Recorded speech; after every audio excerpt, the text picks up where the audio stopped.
The proving ground stretched beneath 3 violet moons, its ancient stone floor scarred by millennia of claws and combat. Kale stood among the line of cadets, his human frame dwarfed by the towering forms of his classmates.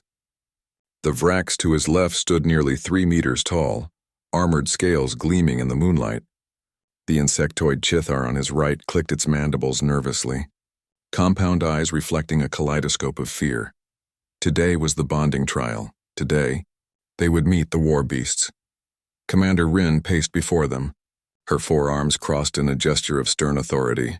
The Keltherian officer had trained warriors for 2 centuries, her reputation forged in battles across a dozen star systems. Her silver carapace bore the scars of those wars, and her compound eyes swept across the assembled cadets with practiced assessment. The war beasts of Kryn Prime are the finest combat companions in the known galaxy, Rin announced, her voice resonating through the translator implants each cadet wore. They have bonded with warriors for 10,000 years. They will test you. They will measure your worth. Those who pass will gain a partner. Those who fail, she paused, letting the silence speak volumes, will reconsider their chosen path. Kale felt the weight of every eye turned toward him. The human, the novelty. Earth had joined the Galactic Coalition only 15 years ago, and humans remained a curiosity in the military academies. Too small, most said, too fragile, too soft, without scales or exoskeletons or natural weapons. But Kale had not come this far to fail. The great doors groaned open, and the first war beast emerged. It was magnificent and terrifying in equal measure.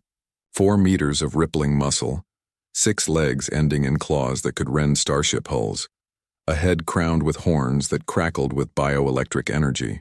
Its hide shifted colors like living shadow, and its eyes, ancient, intelligent eyes, surveyed the cadets with predatory interest.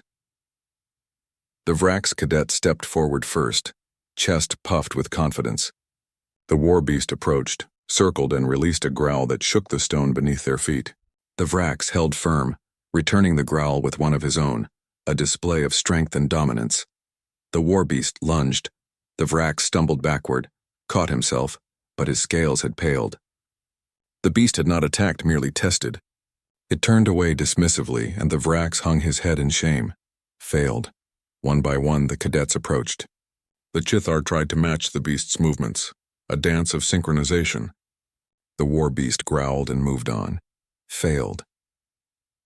An aquatic delphine attempted to project calm, serene thoughts through psionic channels. The beast snarled at the intrusion into its mind. Failed. Rin watched impassively as cadet after cadet proved inadequate. This was not unusual. War beasts bonded rarely, and only with those who possessed something indefinable, something beyond mere physical prowess or tactical skill. Then it was Kale's turn. He stepped forward and he heard the whispers behind him. The human wouldn't last 10 seconds. The beast would break him. This was foolishness. The war beast turned its massive head toward Kale, and he felt the weight of its gaze like a physical force. It approached slowly, deliberately, each step measured. Kale stood his ground, though every instinct screamed at him to run. The beast was close enough now that he could feel the heat radiating from its body, could smell the musk of its hide. The growl came, deep, resonant, a sound that bypassed his ears and vibrated in his bones. It was a challenge, a question. What are you? Kale did not growl back. He did not puff up or try to appear larger. Instead, he met the beast's eyes and held them. In that gaze, he poured everything he was, the child who had looked up at stars and dreamed of touching them, the teenager who had trained until his hands bled because he refused to accept limitations, the young man who had left his entire world behind to prove that humanity belonged among the stars. He showed the beast his scars, not physical ones, but the deeper marks left by loss, by struggle, by countless moments when giving up would have been easier than pushing forward. He showed it the relentless human spirit that had dragged his species from caves to spacecraft, that had made masters of 1,000 hostile environments on one small blue world. He showed it endurance.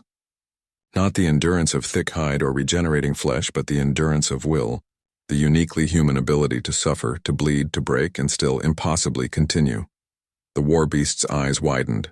Its growl ceased, and then slowly, ponderously, it lowered itself to the ground, Its great head bowed, horns nearly touching the stone, in a gesture of unmistakable submission and respect.